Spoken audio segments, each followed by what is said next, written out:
Hola amigos, soy Darwin, pastor de MCC.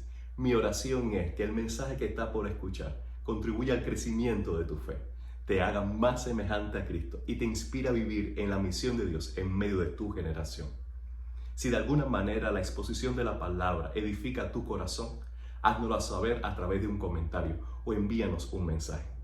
Nuestra intención no es sustituir la enseñanza bíblica que debes escuchar de tu pastor cada fin de semana, sino contribuir con tu iglesia local para el desarrollo de tu fe. Gracias por conectarte con la familia de MCC. Gracias por escuchar esta palabra. Desde MCC te bendecimos. Una vez más, sean todos muy bienvenidos a MCC. Gracias por compartir este día de Navidad con nosotros. Gracias. Le invito a buscar en sus Biblias Isaías capítulo 9. Leeré los primeros 7 versículos. Isaías capítulo 9. A pesar de todo, no habrá más penumbra para la que estuvo angustiada. En el pasado Dios humilló a la tierra de Zabulón y a la tierra de Neftalí, pero en el futuro honrará a Galilea de los gentiles, desde el camino del mar al otro lado del Jordán. El pueblo que andaba en oscuridad ha visto gran luz. Sobre los que vivían en tierra de sombra de muerte, una luz ha resplandecido. Tú has hecho que la nación crezca, has aumentado su alegría. Se alegrarán ellos en tu presencia como cuando recogen la cosecha, como cuando reparten el botín. Ciertamente tú has quebrado, como en la derrota de Madián, el yugo que los oprimía, la barra que pesaba sobre sus hombros, el bastón de mando que los subyugaba. Todas las botas guerreras que resonaron en la batalla, toda ropa teñida en sangre, serán arrojadas al fuego, serán consumidas por las llamas, porque nos ha nacido un niño. Se nos ha concedido un hijo.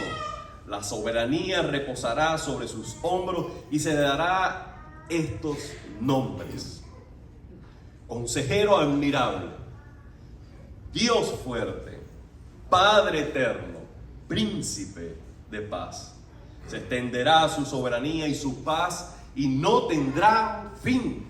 Gobernará sobre el trono de David, sobre su reino, para establecerlo y sostenerlo con justicia y rectitud, desde ahora y para siempre.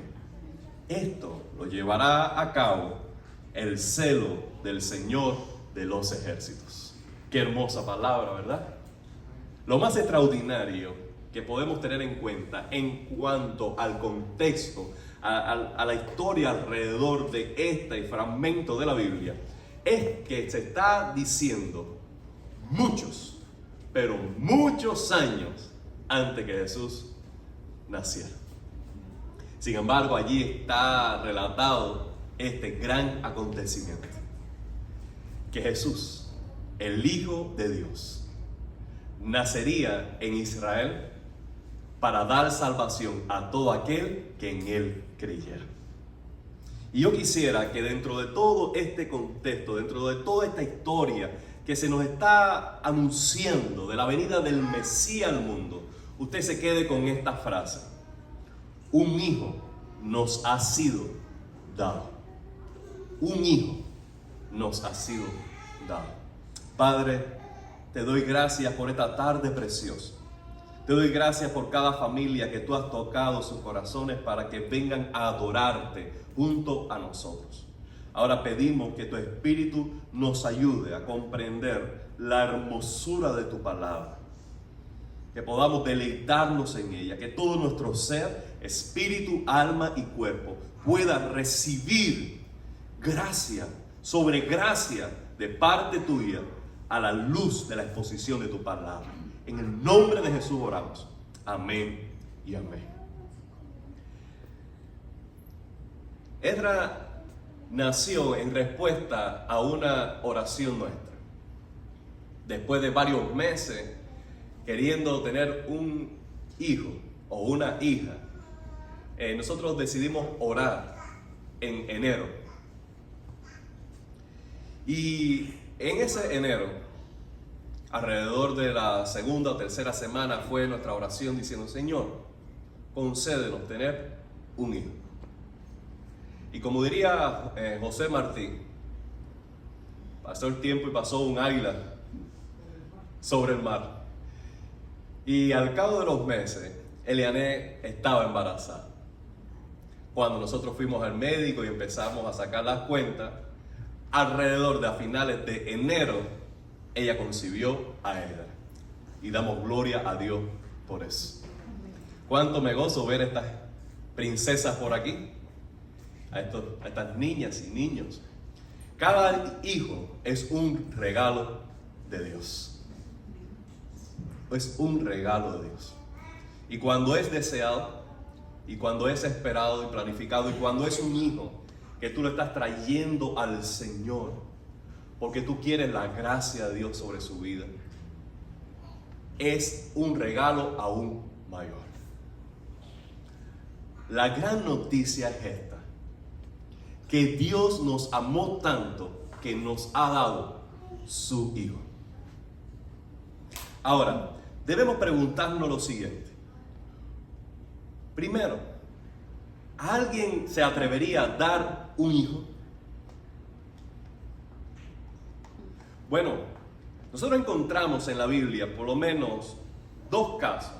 El caso de Moisés y el caso de Samuel, en que ambas madres dieron sus hijos, pero lo dieron en servicio al Señor. Por un lado, no debemos subestimar el hecho, la ofrenda. ¿Por qué? Porque ellas le estaban dando, lo estaban entregando en las manos de Dios para que se cumpliera en ellos la voluntad de Dios, y se distanciaron y quedaron como espectadoras de la vida de sus propios hijos y de la grandeza de Dios manifestada en sus hijos que estaban sirviéndole a Él. Pero sus hijos conservaron la vida. Sus hijos llegaron hasta la vejez y murieron. Y aunque ellas no pudieron participar en su vida diaria, al menos le vieron crecer, tener familia, y le vieron desarrollarse en su vida y morir adultos. Ahora, ¿por qué alguien daría un hijo? Dice el apóstol Pablo que ningún ser humano se atrevería a dar un hijo. En caso de que alguien se atrevería a regalar un hijo, ofrendar un hijo, entregar un hijo, si lo hiciera, nunca lo haría por alguien que es malo, por alguien que no agradece, por alguien que humanamente, socialmente no lo merezca. Si un padre, por ejemplo, tiene un hijo que es doctor y viene una pandemia, el instinto de una madre, ¿cuál es? Es decir, no vayas. No vayas. Si un hijo está en el army y va a la guerra, el instinto de una madre o de un padre, ¿cuál es? ¿Hay alguna manera en que puedas librarte de este compromiso? Ahora, hay algo de consuelo en el hecho de que si se entrega o se permite o se apoya que un hijo exponga su vida por una causa justa, exponga su vida por una nación que es oprimida por una dictadura, exponga su vida por una pandemia que está arrasando con un pueblo débil. Hay cierto consuelo en el hecho de que decir, yo voy a apoyarle, yo voy a animarle, yo a la distancia voy a favorecerle, porque lo está dando por una causa buena. Ahora, yo me digo, y dice el apóstol Pablo, nadie lo haría jamás por el mal. Por ejemplo, si un país del Medio Oriente que es conocido ya por años y décadas como terrorista, ningún padre de los Estados Unidos estaría dispuesto a favorecer a un hijo que quiera defender una nación que ha sido la causa de tantos males en el Medio Oriente. Si un hijo que es médico, ningún padre estaría contento de que expusiera su vida porque alguien malo, ya sea un asesino en serie, ya sea un dictador, ya sea un violador, ya sea quien sea, alguien malo está enfermo y él tiene que exponer su vida para tratar esa enfermedad. No estaríamos contentos con eso. ¿Por qué? Porque diríamos desde nuestra justicia humana, se lo merece. Por otro lado, no son dignos de que mi hijo, habiendo vivido una vida buena, teniendo una carrera buena, siendo el tesoro de mi corazón, se exponga por aquel que es un villano. Sin embargo, el apóstol Pablo nos dice, esta es la gran sorpresa, que Dios nos amó tanto, que dio su Hijo cuando nosotros éramos pecadores. Ahora, ¿por qué era necesario que Dios entregara a su Hijo? ¿Por qué? ¿Por qué no había otra manera? ¿Por qué no habría otro regalo? ¿Por qué no habría otra ofrenda? ¿Por qué era necesario que Dios regalara, concediera, nos diera a la humanidad su propio Hijo? Primero, había una necesidad imperante en el ser humano, y es esta: todos los hombres estamos perdidos.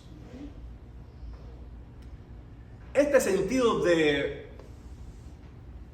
estar perdido lo provoca que el ser humano, cada uno, decidió quebrantar la ley de Dios. Aun cuando no conociera la Biblia, la conciencia humana está dictada por la ley de Dios. De manera que Dios estableció en lo más profundo de cada ser humano lo que es bueno y malo. Y no importa si ha leído el Antiguo Testamento o el Nuevo Testamento. No importa si ha ido a una iglesia o no. Cada ser humano sabe en su corazón lo que es bueno y lo que es malo. Hace varias semanas atrás, quizás pocos meses atrás, Esdras, cuando se le daba a los zapatos, se le ponían los zapatos, él se los quitaba y se los sigue quitando hasta el día de hoy. ¿Pero qué hacía? ¿Y qué empezó a hacer? Él tomaba los zapatos y se iba al centro del corral. ¿Por qué él hace eso? Porque él sabe que lo que está haciendo no agrada ni a abuelo, ni a abuela, ni a mamá, ni a papá. Y su instinto es hacerlo a pesar de que sabe que la ley es no hacerlo y a huir del castigo. ¿Por qué? Porque el ser humano sabe lo que es bueno y lo que es malo. De manera que no tenemos ninguno excusa delante de Dios como para decir, no lo sabía. Pero si ese fuera el caso, que no lo es, pero si fuera el caso, déjame decirle, cada ser humano es responsable por instruirse en la justicia. Y esta es una ley en todas las naciones. El desconocimiento de la ley no te exime de culpa. Cuando empezaba yo mi vida aquí en los Estados Unidos, me quedé sin trabajo. ¿Y qué dije? Voy a hacer Uber y Lyft. En mi primera semana, alrededor del jueves, había trabajado 3 días. Yo voy al aeropuerto a hacer mi primer viaje al aeropuerto. Yo estaba nervioso. Yo no sabía quién montaba. Yo no sabía qué es lo que tenía que hacer. No sabía decir una palabra en inglés. Estaba nervioso. Yo estaba parqueando en la línea de American. Cuando dejo a mis pasajeros, llegan 2 oficiales por el sentido contrario del carro. Cuando yo regreso, me lo encuentro de frente. Y él me dice, ¿Usted tiene licencia para hacer lo que está haciendo? Y le digo, sí, yo manejo para Uber y Lyft. Y le digo, ok, por favor, deme la registración del carro. Y yo le dije, no, yo la dejé en casa para que no se me perdiera. Se miraron los ojos y dijeron, pero este está frito, está acabadito de llegar, este está maduro, este está perdido completamente. Bueno, deme los documentos de Uber, lo que tengas allí. Dice, no, mira, yo lo que tengo es la foto, porque lo tengo todo en el teléfono para que no se me pierda. Dice, déjame decirte lo siguiente. La ley de Miami-Dade y de la Florida, de todo Estados Unidos es esta. Tú tienes que tener contigo los documentos requeridos para presentárselos al oficial de autoridad que te lo pida. Cuando un oficial te pida una documentación, tú tienes que tenerla contigo. La licencia, la registración, el permiso, la licencia, la licencia para conducir, lo que necesites. Tú tienes que dárselo al momento. Pues mire, no lo tengo. Espera ese momento. Déjeme llamar. Cuando él llamó, sucedió lo siguiente. En ese tiempo se me había vencido el parol, se me había vencido el permiso de trabajo, se me había vencido, por tanto, la licencia de conducir. Y lo que tenía conmigo era una carta de la oficina diciendo, él puede conducir hasta que le llegue, porque ya se había pasado el tiempo que yo debía recibir ya la residencia. Y se había tardado la residencia y todos estos documentos se me habían vencido en la semana anterior junto con la pérdida de trabajo. Yo le dije, no, tranquilo. Yo tengo permiso. Yo le voy a enseñar la carta que tengo de la oficina. Cuando yo saco la carta, le digo, mira, esta es la carta que me permite a mí conducir. Y dije, no, esto no es legal. Déjeme decirle cómo funciona esto, muchachos. Cuando yo llamo, yo hago una pregunta. La respuesta a esa pregunta es sí o no. Por ejemplo, yo digo, fulano de tal, ¿tiene una licencia vigente? El oficial que está allá te dice, no. Dice, sí, yo cuelgo y ya está. Sobre esa respuesta yo tomo decisiones. Yo no tengo una explicación que me diga, no porque él tiene una carta, porque se le venció. Es todo ese background, no, yo no manejo eso. No, pero esto no puede. Me puse un poquito bravo, Fabio. Me dijo, espérate un momentito. Antes que siga hablando te voy a decir lo siguiente. Por no tener el sign de Uber son 250. Me parece que esta goma de aquí está un poquito falta de aire para estar manejando comercialmente para los pasajeros que tiene. Por tanto, por cada goma que esté debajo de tanto, son 250. ¿Tú sabes algo de eso?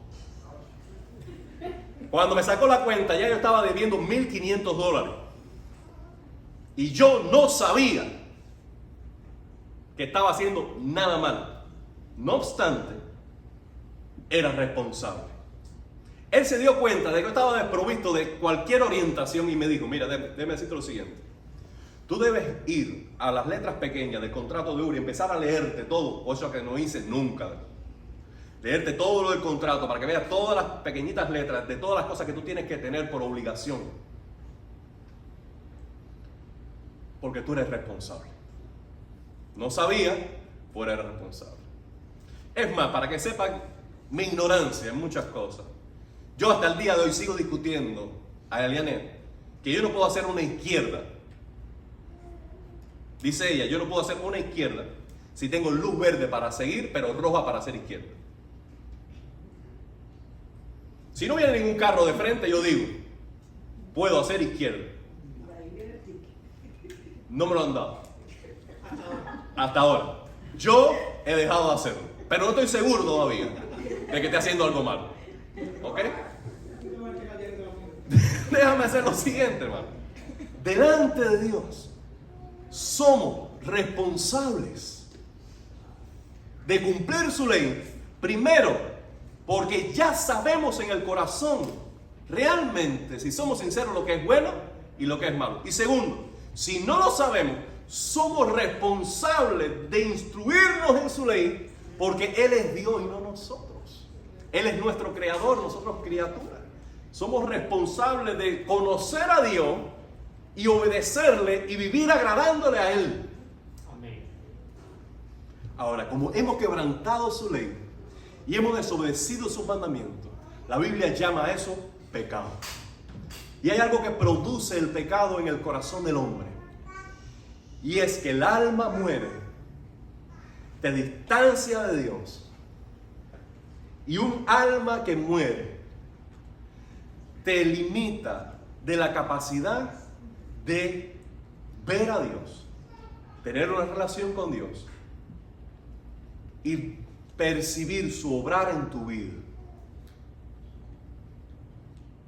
Dice la Biblia que para el hombre natural, que está muerto por su pecado, para el hombre natural, le es imposible ver a Dios, conocer a Dios, buscar a Dios. Y eso la Biblia lo llama tinieblas. Y las tinieblas es lo que da el sentido de perdición al hombre. Porque como está ciego y no puede conocer a Dios, como está ciego, él pierde el camino del propósito de la vida. Porque ¿cómo podemos saber para qué vivir? ¿Cómo poder saber que hemos vivido de una manera conforme al propósito por el cual vinimos a la vida, si estamos divorciados y distanciados del Dios que nos da la vida? Por eso este pasaje dice que no habrá penumbra para la que estuvo en angustia. Y por eso dice también más adelante que para los que estuvieron en tiniebla resplandeció una gran luz. Cristo es la luz del mundo. ¿Por qué Cristo es la luz del mundo? Porque Cristo hace visible al Dios invisible. Al Dios que no podemos ver por nuestros pecados, Cristo nos lo vino a mostrar.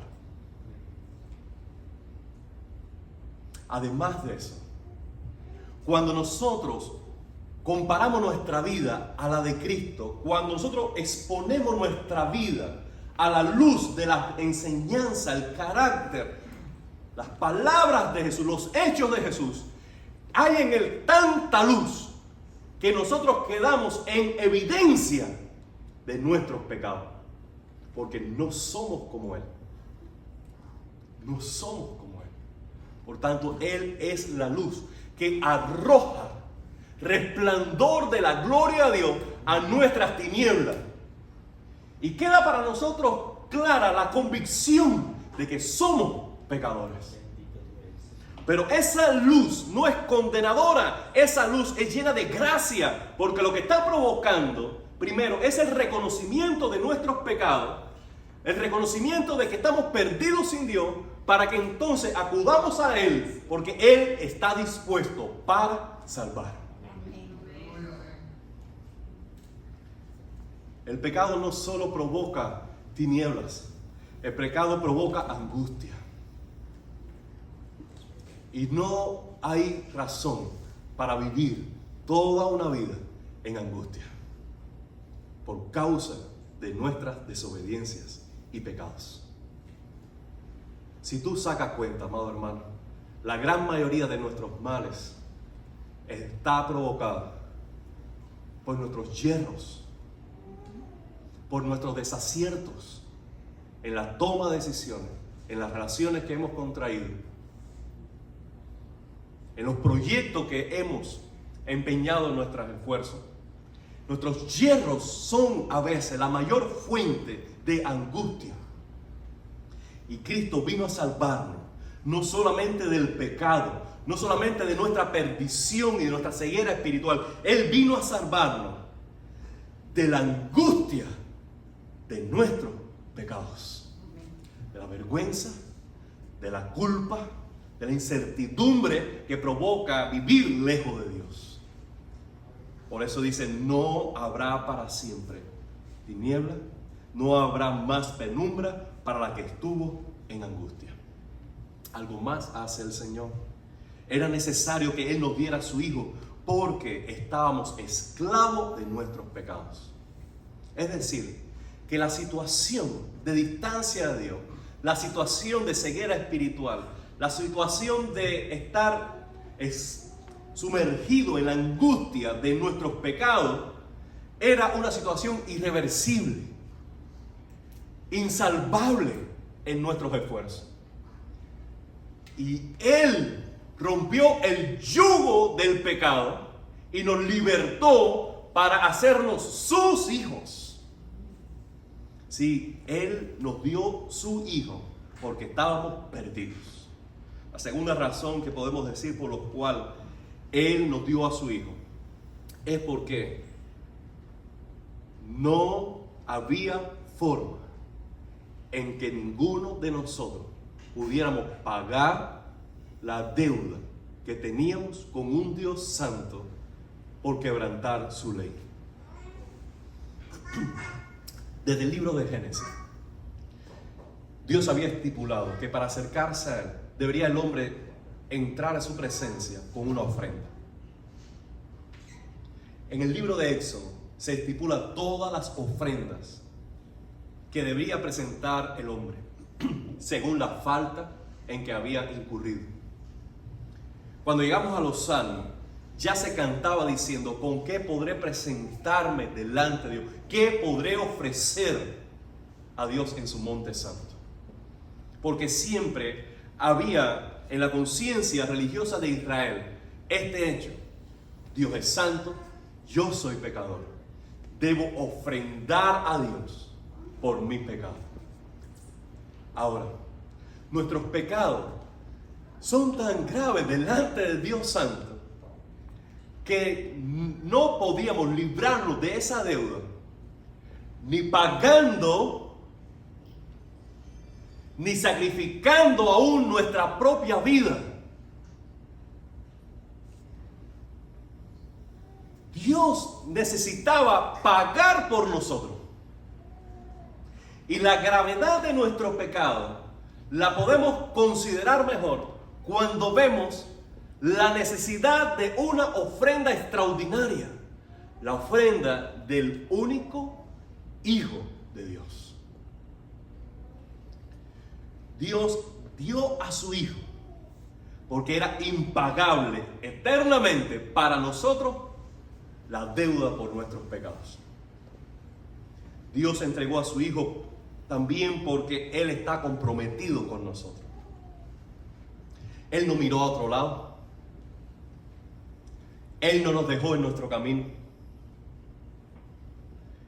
sino que Él nos creó, nos vio perdidos y siguió participando en nuestra vida. Mostró el compromiso con cada uno de nosotros al decir: no importa que no me estén buscando, no importa que no agradezcan, no importa que no retribuyan en amor, yo aún quedo fiel en mi posición de Dios y de Creador y voy a seguir proveyendo hasta el último día una opción de salvación para todo aquel que cree. Amado hermano, estamos en medio de una sociedad realmente que abandona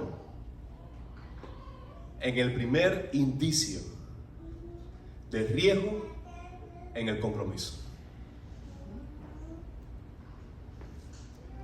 Si una amistad empieza a cargarte demasiado la agenda, si una amistad empieza a requerir demasiada atención o tiempo, simplemente ¿qué hacemos?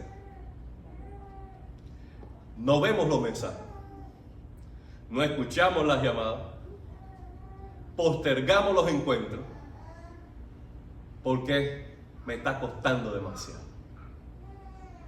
¿Cuántos hombres cobardes, sinceramente, han abandonado una novia porque ella ha quedado embarazada? Después de hacer tanta presión, tienes que sacártela, no es lo que yo quiero, no es el momento, y ella permanecer en su decisión de tener su hijo. Simplemente, ¿qué hacen estos hombres? Abandonan.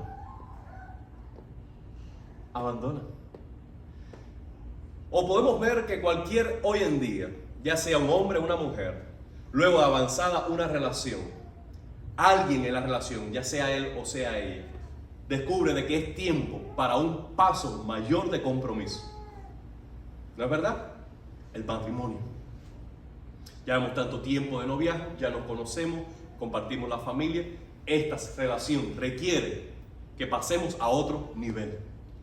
Y cuando a veces se menciona simplemente la palabra de matrimonio como el sello del compromiso del amor, uno de los dos simplemente abandonan. Amado hermano, detrás de la excusa de que no necesitamos firmar un papel para ser felices con un matrimonio, lo que está es esto: el miedo al compromiso. Yo no necesito un anillo, el anillo se lleva en el corazón. Ok, si no tienes manera de pagar ese anillo, déjame decirte, hay siempre un anillo que es posible regalar, que es posible pagar, que es posible comprar.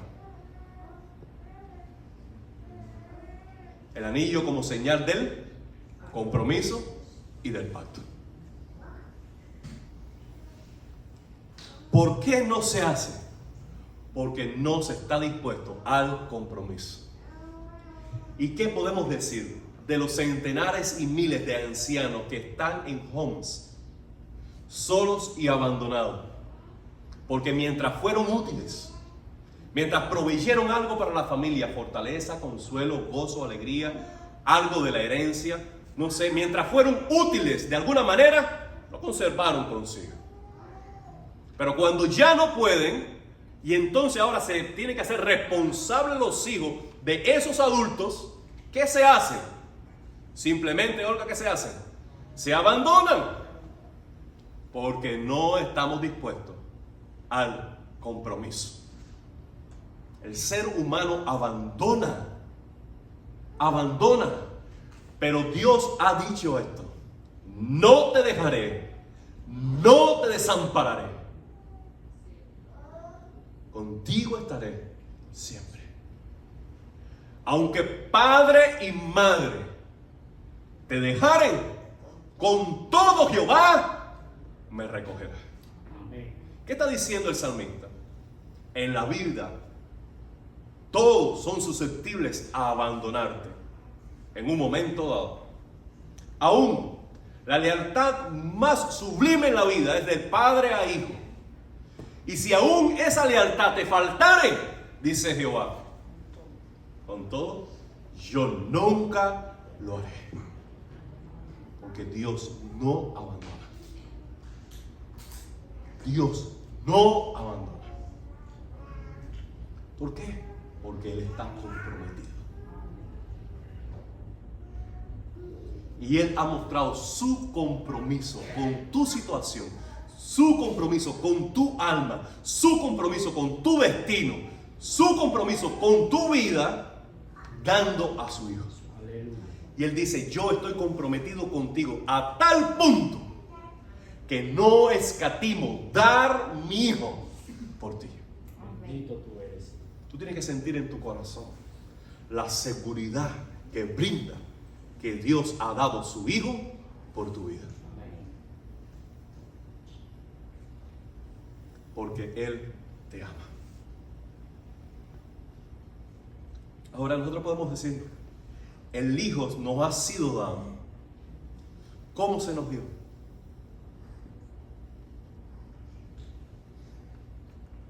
Déjeme de darle estas dos respuestas. Primero, se nos dio por medio de una virgen. ¿Por qué era necesario que Jesús naciera de una virgen? Para que fuera hombre y para que fuera Dios. Dice el ángel a María: el Espíritu del Señor vendrá sobre ti. El Espíritu del Señor vendrá sobre ti, y lo que tú engendrarás será llamado Hijo del Dios Altísimo. La parte humana la estaba proveyendo María como mamá, pero allí no había participación de hombre, sino obra milagrosa de Dios, de enviar a su Hijo, engendrarlo en María, para que naciera santo, sin participación del hombre, y tuviera naturaleza divina, porque es Dios, y naturaleza humana al nacer de mujer. El Hijo se nos dio en una envoltura de misterio, de una manera extraordinaria, indescriptible. Jesús es Dios con nosotros. Jesús, consciente de que Él era alguien más que humano, Él dijo: antes que Abraham fuera, yo soy. Y oraba al Padre diciendo, Padre, glorifícame con aquella gloria que tenía contigo antes que el mundo fuera. Porque él sabía quién era, Hijo de Dios, Dios encarnado, Emmanuel. Este texto que estábamos leyendo en Isaías lo describe de esta manera. Jesús es consejero admirable, Él es Dios fuerte, Él es Padre eterno, Él es príncipe de paz. Todos esos títulos son divinos, solo aplicable a aquel que es igual a Dios.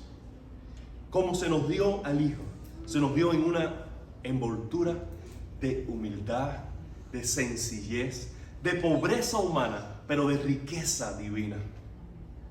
Cuando nació, nace en un pesebre. ¿Para qué? Para que nadie sea lo suficientemente pobre, débil, desvalido, carente en este mundo como para decir, Él no tiene algo para mí. Él no me puede comprender. Pero Él era el rey, descendiente de David, el Mesías, el soberano de la tierra, para que no haya nadie encumbrado en el mundo que diga, yo no le necesito a Él. De manera que el espectro de salvación de Cristo llega a todos los géneros, a todos los estratos, a todas las esferas sociales. Él es poderoso para salvar a todos. ¿Cómo se nos dio el Hijo? Se nos dio en una vida de servicio, plena, consagrada, completamente. Él enseñó el camino a Dios. Él vivió de una manera íntegra y santa. Él sanó a los enfermos. Él libertó a los cautivos. Él dio esperanza a los perdidos. Él dio vida a los muertos. Él trajo el reino de Dios entre nosotros. No vivió para sí mismo. Dice el apóstol Pablo que estando en la condición de hombre se humilló a sí mismo y fue siervo de todos. El propio Jesús dijo, yo no he venido para que me sirvan, yo he venido para servir y dar mi vida en rescate por muchos. ¿Cómo se nos dio el Hijo? Se nos dio en una cruz. Y este es el signo del amor de Dios más extraordinario de todos los siglos. Dios nos amó tanto que al darnos su Hijo, lo dio por completo al entregarlo por nuestros pecados en la cruz.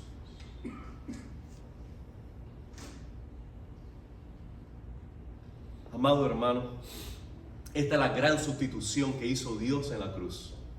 Nosotros pecadores, que habíamos quebrantado su ley, ciegos, perdidos, esclavos de nuestros pecados, que merecíamos la cruz de Cristo. Pero Dios nos amó tanto que no quería que nosotros muriéramos eternamente, viviéramos separados de Él, que recibiéramos el castigo justo de su ira. Él no quería eso, sino que entonces envió a su Hijo y tomó nuestro lugar en la cruz. En la cruz su cuerpo fue quebrado, machucado, abolido, molido por nuestras transgresiones. Su sangre fue derramada y el pago fue hecho por nuestro pecado. Cuando Dios entregó a su Hijo, lo dio por completo a nuestro favor.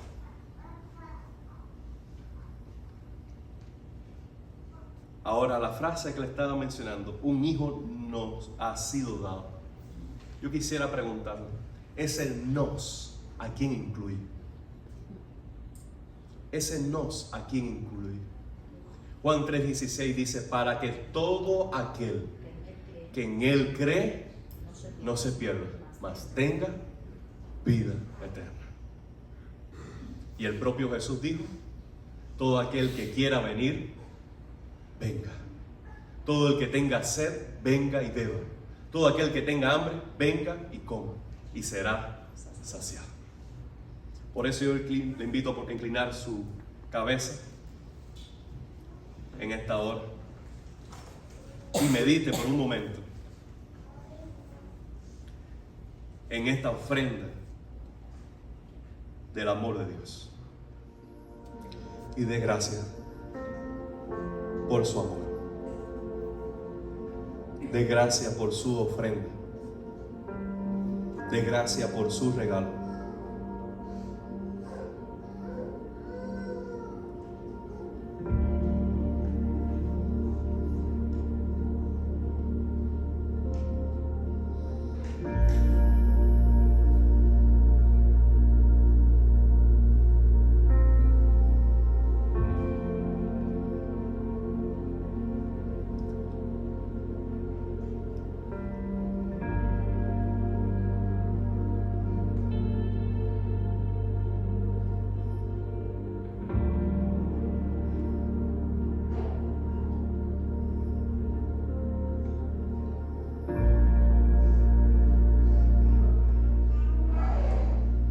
¿Quién ha creído a nuestro mensaje?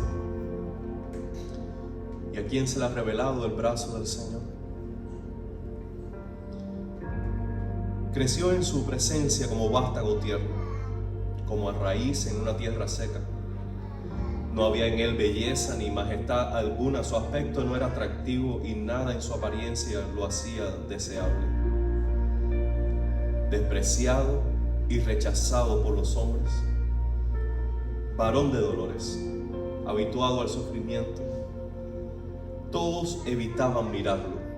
Fue despreciado y no lo estimamos. Ciertamente Él cargó nuestras enfermedades, soportó nuestros dolores, pero nosotros le consideramos herido y golpeado por Dios y humillado por Él.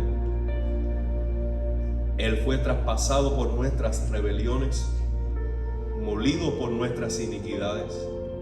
Sobre Él recayó el castigo, el precio de nuestra paz, y gracias a sus heridas fuimos sanados. Todos andábamos perdidos como ovejas, cada uno seguía por su propio camino, pero el Señor hizo recaer sobre Él la iniquidad de todos nosotros. Maltratado y humillado, ni siquiera abrió su boca. Como cordero fue llevado al matadero, como oveja que enmudeció ante su trasquilador, ni siquiera abrió su boca. Después de aprenderlo y de juzgarlo, le dieron muerte. Nadie se preocupó por su descendencia. Fue arrancado de la tierra de los vivientes y golpeado por la rebelión de mi pueblo. Se le asignó un sepulcro con los malvados, y con los ricos fue su muerte, aunque no cometió violencia alguna ni hubo engaño en su boca. Pero el Señor quiso quebrantarlo y hacerlo sufrir, y como Él ofreció su vida para obtener perdón de pecados, verá descendencia, prolongará sus días y llevará a cabo la voluntad del Señor. Después de su sufrimiento verá la luz y quedará satisfecho. Por su conocimiento, mi siervo el justo justificará a muchos y cargará con las iniquidades de ellos. Por lo tanto, le daré un puesto entre los grandes, repartirá los botines con los fuertes, porque derramó su vida hasta la muerte y fue contado entre los transgresores. Cargó con el pecado de muchos e intercedió por los transgresores. Y en la cena tenemos que reconocer que cuando hacemos la cena, Jesús está aquí y Jesús lo prometió.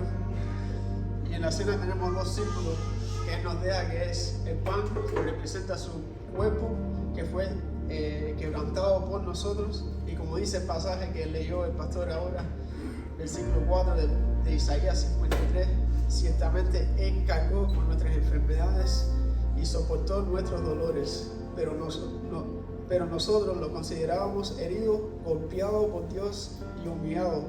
Él fue traspasado por nuestras rebeliones y molido por nuestras iniquidades.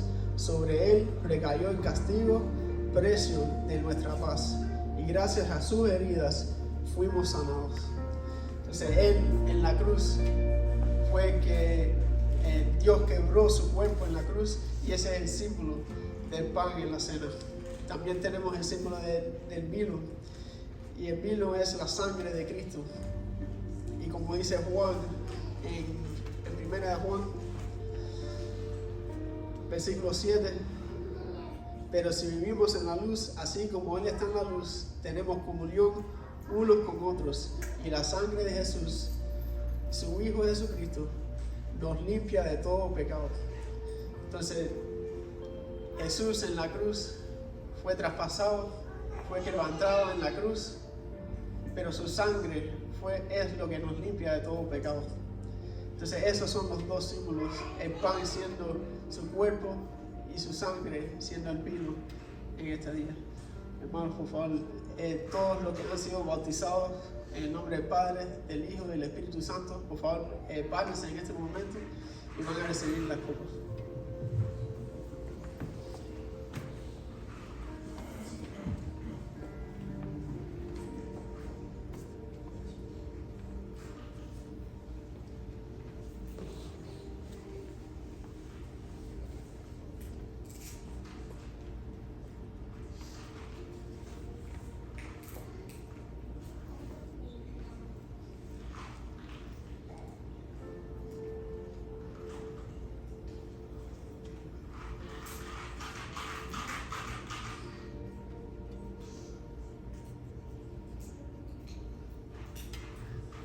Cuando lo reciben pueden sentarse.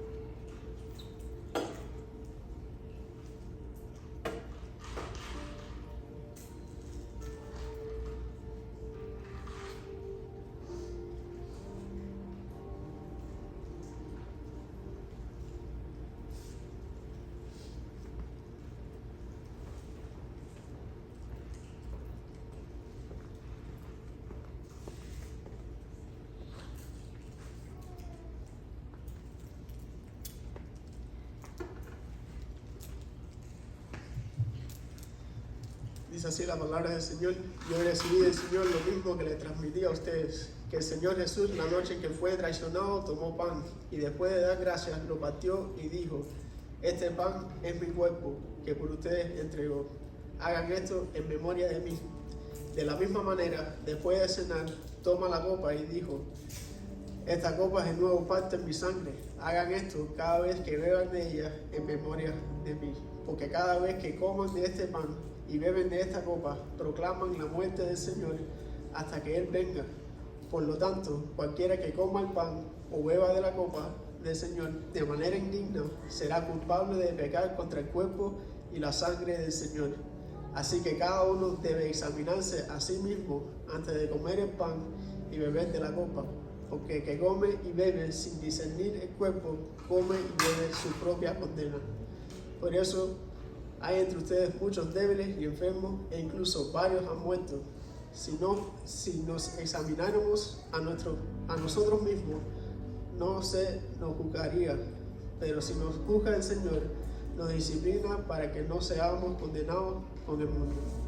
Entonces, si abren la primera tapita, van a encontrar que el pan.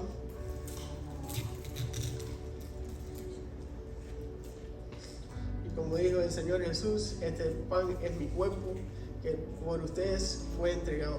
Comamos todos en memoria del Señor.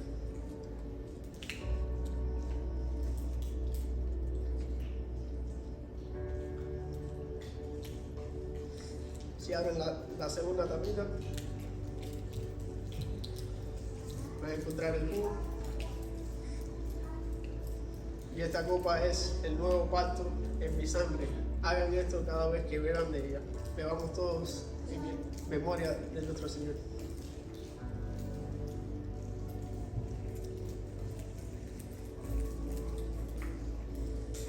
Oremos. Señor y Padre que estás en los cielos, Señor, te damos las gracias porque podemos encontrarnos contigo hoy, Señor. Señor, te damos las gracias porque en la cruz tú pagaste por nuestra condena, Señor. Tú pagaste por nuestros pecados y podemos encontrar paz y vida eterna por medio de la fe en tu Hijo, Señor. Señor, te damos toda la gloria, toda la honra, Señor, porque si fuera por nosotros, no pudiéramos hacer nada, Señor. Como dice tu palabra, por los humanos es imposible, pero contigo todo es posible, Señor. Y te damos toda la gracia, Señor, porque tú eres el único que pudo reconciliarnos contigo mismo, Señor. Te damos la gracia porque tu Hijo fue quebrantado en la cruz y lo hizo por amor a nosotros, Señor. Y Señor, te pedimos que nos perdones nuestros pecados, Señor. Ayúdanos a arrepentirnos de ellos, Señor, a dejarlos atrás y buscarte a ti en todo, Señor. Te lo pedimos todo en el nombre de Jesús. Amén. Que no escatimó ni a su propio Hijo, sino que lo entregó por todos nosotros. ¿Cómo no nos dará juntamente con Él todas las cosas? Por eso Jesús dice que en el mundo tendremos aflicción, pero confiemos, Él ha vencido el mundo. Cualquiera que sea la circunstancia que provoque en tu vida, ya sea tristeza, vacío, desesperanza, duda, debilidad, desorientación, cualquier cosa que esté afectando tu corazón, primero debe decir, esto es humano. El Señor creó nuestro corazón para que fuera sensible a estas realidades. Esto es de humano. Y es experiencia de todos los hombres en un momento dado u otro. Pero debes saber esto, que eso ya Cristo lo venció. Amén. Y que Dios nos amó tanto, que dio a su Hijo. Y si Él ya dio a su Hijo, ¿cómo no nos dará, ahora que tenemos al Hijo, lo que necesitamos en esta circunstancia? La segunda pregunta que debemos hacernos es esta. Él dio a su Hijo. ¿Qué le daré yo al Señor? Ya no como pago por el perdón recibido, ya no como un pago por lo que Él me ha dado, sino como gratitud y adoración, reconociendo cuán grande ha sido el amor con que nos ha amado. En este contexto de generosidad debemos recordar esto: tenemos un Dios generoso. Cuando Él dijo, ¿qué daré? ¿Con qué salvaré al hombre? Él dijo, será conmigo. Tenemos un Dios muy, pero muy generoso, que no escatima nada, ni aún su propio Hijo. A Él sea toda la gloria. Vamos a ponernos de pie y vamos a celebrar este gran amor. Hola amigos, soy Darwin, pastor de MCC. Gracias por permanecer conectado a la vida de nuestra comunidad de fe. Nuestra misión es amar a Dios, amar a las personas y hacer discípulos. Y esta misión podemos llevarla a cabo gracias a la generosidad de muchos hermanos que ofrendan sacrificialmente para la gloria de Dios. Si tú eres uno de los patrocinadores de MCC, te lo quiero agradecer de todo corazón. Si aún no ofrendas regularmente por MCC, te invitamos a que te sumes a este equipo de patrocinadores. Te prometemos que el 100% de tu ofrenda será destinada a la Gran Comisión. Una vez más, gracias por sumarte a esta iniciativa misionera de alcanzar las naciones para Jesucristo.